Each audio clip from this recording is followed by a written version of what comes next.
Je m'installe. Je choisis, dans la mesure du possible, un endroit calme où je ne serai pas dérangée. Je m'assois de manière à avoir une position droite et stable.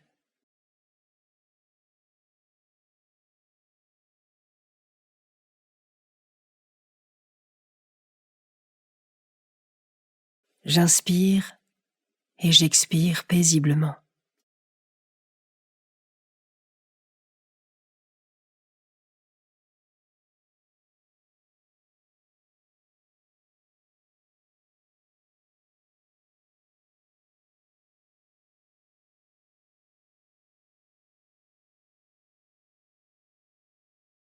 Je m'ancre dans le présent, en prenant conscience de mon corps dans son environnement.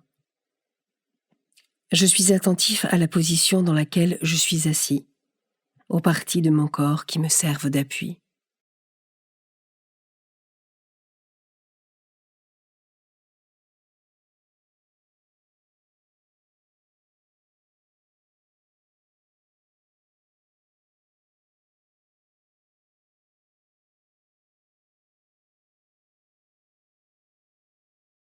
Par une parole, je me présente maintenant à Dieu. Avec simplicité, je veux lui dire les raisons pour lesquelles je suis là.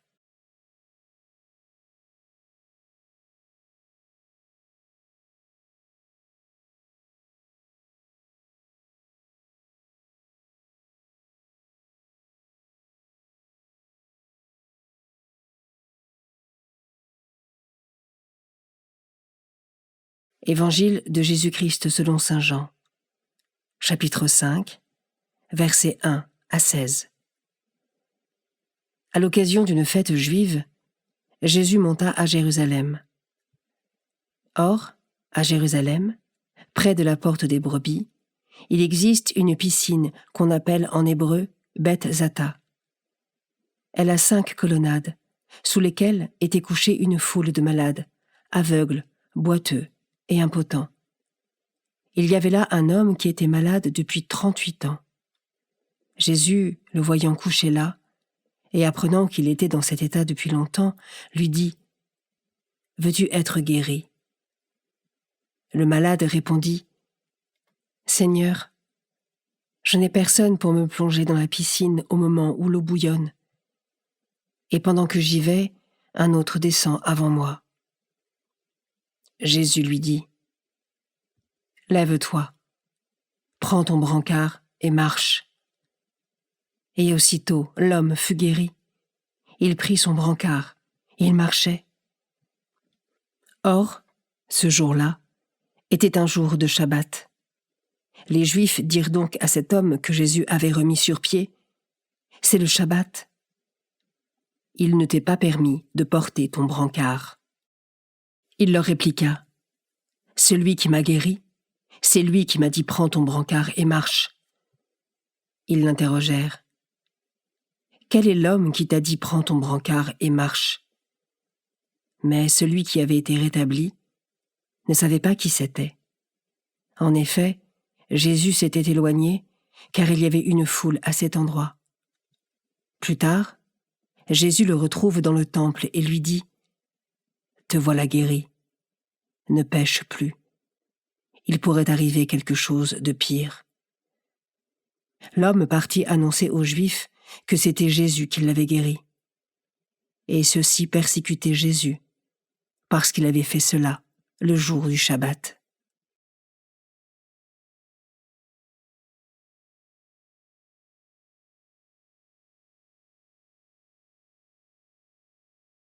Je commence par méditer ce verset. Veux-tu être guéri ? Cette parole de Jésus peut être déroutante tant la réponse peut nous sembler évidente. Pourtant, Jésus nous manifeste la nécessité de notre propre volonté pour le laisser agir et opérer des miracles en nous. Et moi, est-ce que je souhaite vraiment être guéri ? Ai-je une réelle soif de laisser Jésus entrer dans ma vie et de me laisser renouveler en lui ?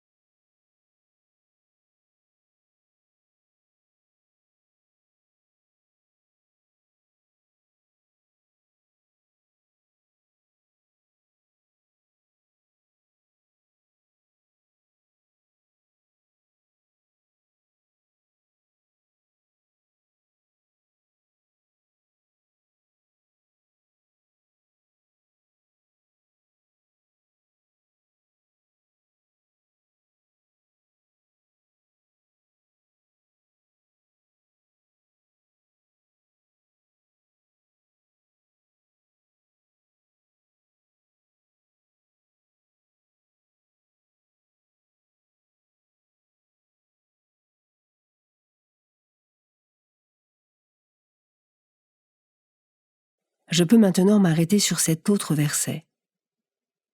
Seigneur, je n'ai personne pour me plonger dans la piscine au moment où l'eau est bouillante, et pendant que j'y vais, un autre descend avant moi. Cet homme souffrant ne peut se plonger dans cette piscine miraculeuse, ni au bon moment, c'est-à-dire où l'eau bouillonne, ni avec l'aide adéquate des autres, ayant besoin d'être porté. Cependant, lorsque Jésus se présente à lui, il finit enfin par se trouver au meilleur emplacement et à l'instant idéal pour profiter de la grâce.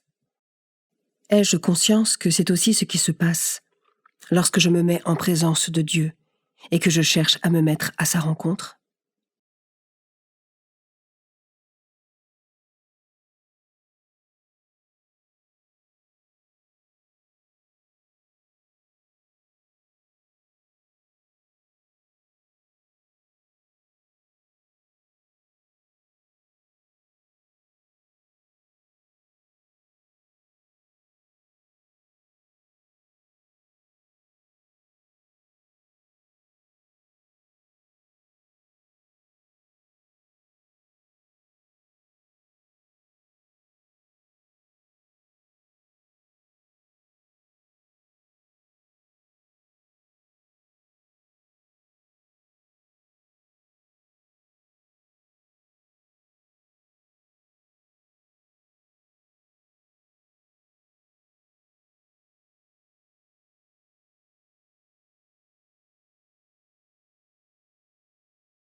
Je termine en méditant ce dernier verset.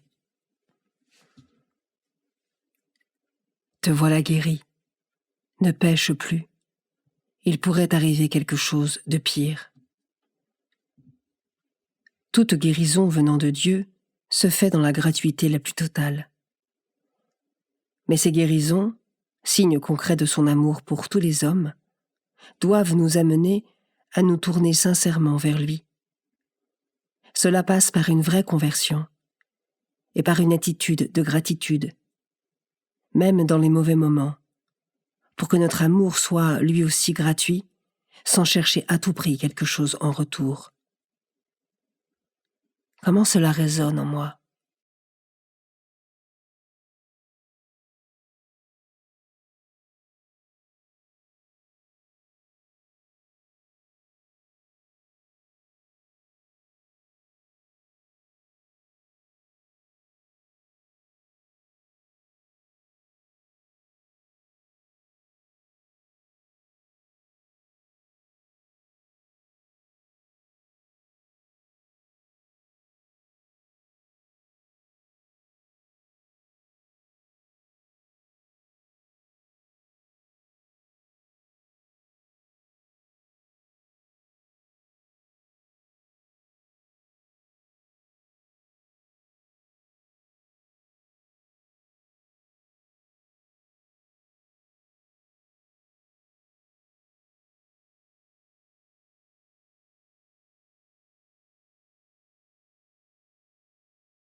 Je clôt ce temps de méditation en remerciant Dieu.